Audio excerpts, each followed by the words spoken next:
เปิ้นป้อว่าอยู่ยาวขนาดของฟรีมีในโลกอันว่านั้นมันแม่นติขนาดเมื่อว่าในเนี่ยอยู่ที่จันสอมเมืองและชาเขาหมอบอาปันจุ่มคู่มีน้องลายเมื่อในซ้ำเนี่ยอยู่ที่จุ่มลงปองซึ่งในเมืองและชาเขาย้อนมาขุดโคอันเป็นพิงตึนสภาวะในเมืองโฮมตุมมันนะครับเนาะและหรือฉะนั้นก็เมืองไทยและดังเมืองโฮมตุมมันอุบโอกันเปิดตากวาดล่างซุ่มอันเหตุการณ์ดีซ้ำเจเหรียญดินเนี่ยจากกว่าละลายหัวคอขนาดวันเมื่อไหร่เขาขามาอุกกันในเราหลัดกอดซ้ำกันเมื่อไหร่ก็ถึงมา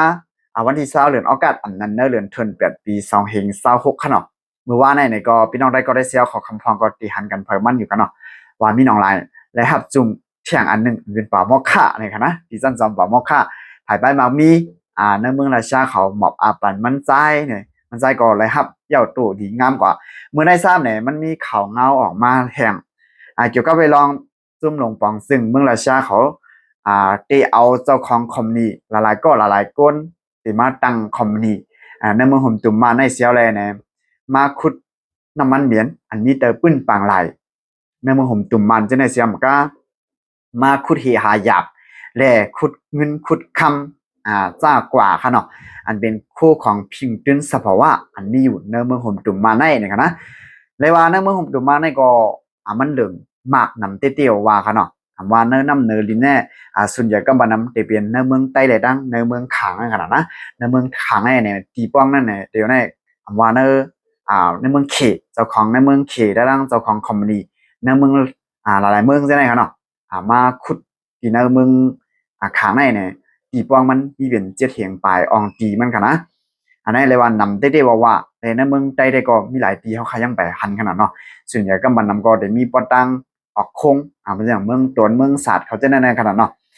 ปืนตีตับซึกว่า UWSA เขากุมกำลังขนาดนะก็ไม่ทราบเนี่ยอยู่ที่เมืองราชาจะได้ตีย้อนเขาเจ้าของคอมมิวนิสต์จะได้เพิ่มเขามาแทงมาคุดแทงเนี่ยอันนี้ได้ก็เลยว่าตุ้มเตอร์คนนั้นคนเมืองเขาขาดแทงนั่นขนาดเนาะก็ไม่ทราบเนี่ยแทงหัวเขาหนึ่งก็จอมซึกซึกมันเยวินอูเนี่ยอันเป็นมีน้องหลายบอกว่าเป็นจันซึกมันในขณะเขามาในเมืองไทยได้เนี่ยมาอุบโอที่จุ่มหลงปองซึ่งเมืองไทยจะได้เสียอะไรเนี่ยเขาอุบโอกันแต่ได้กวาดล่างจุ่มจะเพี้ยนอันนั้นจุ่มอยากเรียนกินเงินเหนือต่างออนไลน์มาได้เปลี่ยนจอมเมืองยางได้ดังเมืองไต้เหมือนจังไต้ชิเล่เขาจะในขนาดนั้นเป็นเมืองยางก็ได้เป็นดังเมืองยางเผือกได้เป็นดังเมียวดีจะในขนาดนั้นนะก็เลยมันได้เป็นจึงคือมาเที่ยงเนี่ยต้องเข้าซ้ำเดเพียวมวยเต้คือเนี่ยเขาเข้ามาไปด้วยและอยู่ที่พุทธศาสนาการเมืองเขาละลายก็ในเมืองไทยได้ก็ว่าซึ่งมาในมันตื่นเข้าใจแลตั้งใจเกิดปัญหาจะได้เต้ว่าย้อนว่าบางทีบางร่องมันจะนังอันเป็นสารเคมีมันจะนังน้ำกว้างน้ำเงาอันไหลลงมาจำจีน้ำเมสายไหลสังน้ำเมโกเขาจะไหลสังเนี่ยน้ำเมหกเขาจะไหลสังเนี่ย